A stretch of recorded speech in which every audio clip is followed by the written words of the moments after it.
Welcome back to the Diablo pre-release demo, where Serpent Stare is taking a look at the pre-release demo of a game that's been out for over 20 years.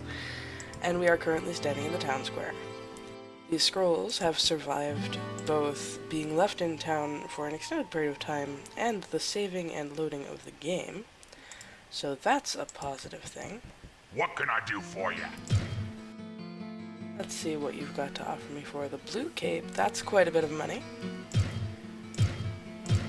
The mace, the buckler, the saber. White saber of weakness. Interesting. We have found us another glitch, folks. Since this is not identified, What can I do for you? and in the finished game, something unidentified would be sellable for its base price. In this case, it will actually show me what its full real title is and ask me if I'm sure, but I don't actually know what all of those stats do. So let's identify it. Actually,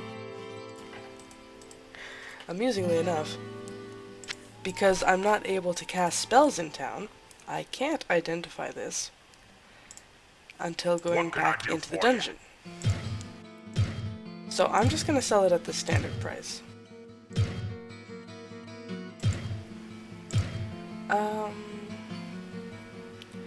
Oh yeah, definitely repair that claymore. That claymore is important.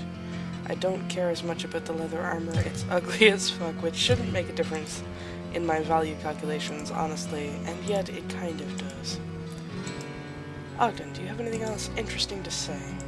There is an old woman who lives across the river to the east. Yeah.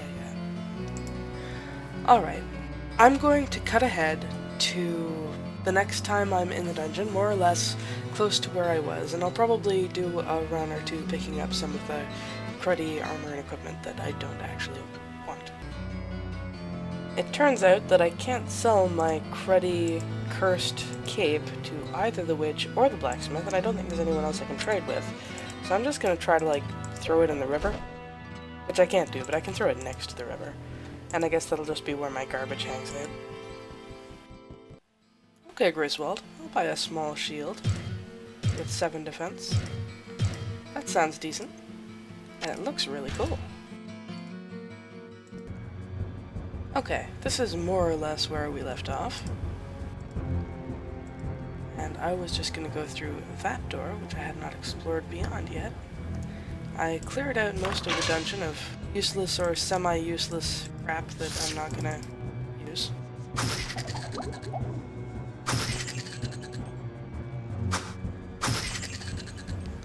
I'm gonna use this choke point to defeat all of these scavengers. Grab the axe, grab some gold. If I sound a little more muted now, that's partly because it's late at night and I don't want to disturb anyone in the house. But far more than not wanting to disturb anybody, I am genuinely feeling like this experience is a little bit nerve-wracking, playing this game again. It has been a while, and every time I came back into the dungeon,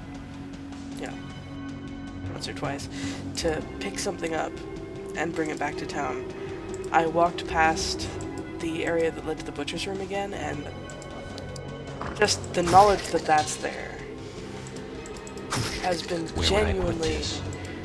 causing me distress. Which might not make any sense to you if either you have never played this game or you just don't know me. My friends are aware of the fact that the butcher, when I was young, was my personal boogeyman. I literally had nightmares about him. Although actually, not so much nightmares as I have no room. I would stay awake at night before I went to sleep thinking about him, because I had developed a superstition after noticing some patterns that if I did that, he wouldn't show up in my dreams. It's pretty intense. Alright. There's a buckler there, there's a mace. That's not important. The book is pretty cool. It's really easy for your inventory to get full up in this game, which is why the town portal spell is so very important, not just for escape, I went straight past the way out, but primarily for economics. Admittedly, I was here. That's not that far, because you can just loop around if you remember the way. That's not that far to the exit. It's with a fixed walking speed, though. It's tiresome. I can understand why some people found this to be annoying, and I can certainly understand why they fixed the town portal price, even though it was clearly originally meant to be significantly higher. Probably because it's a higher level spell.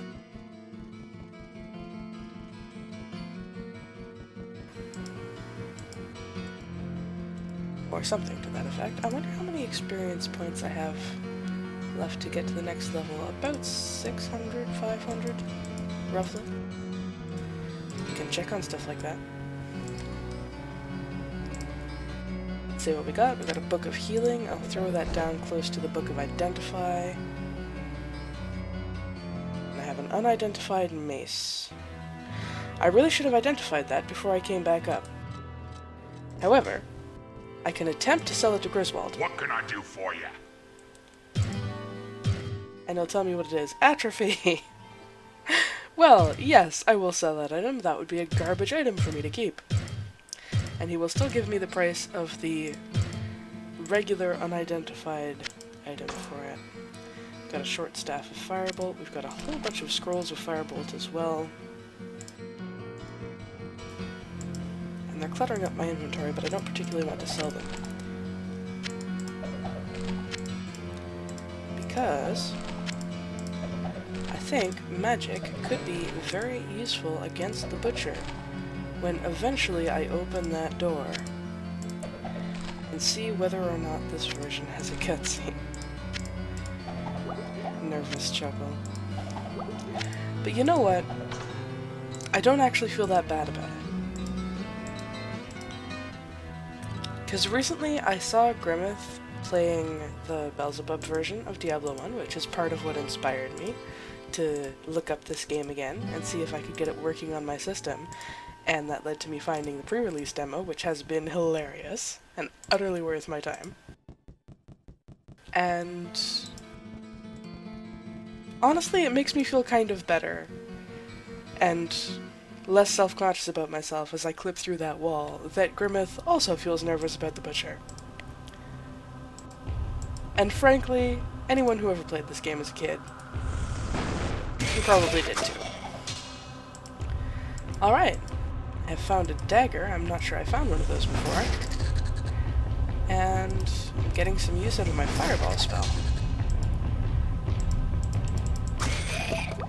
I believe one of the impressive and useful things about magic, as opposed to mundane weaponry, is that it does not have a standard mischance, unlike weapon swings and arrows.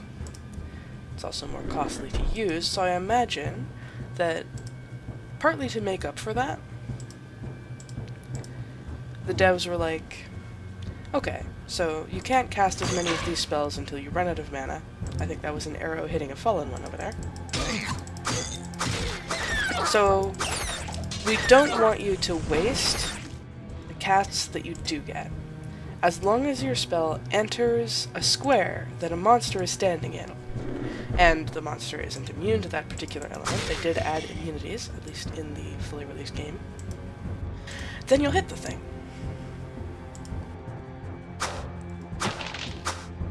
So that's one of the reasons that I think they will be useful against the Butcher. Also useful in situations like this. Presuming the critter doesn't dodge. There we go. Sometimes I like to play with the auto-map off just to further enhance the immersion. Not that it especially needs it. Like I said, how nerve-wracking this has been just playing quietly on my own, even when I wasn't doing anything interesting, has just been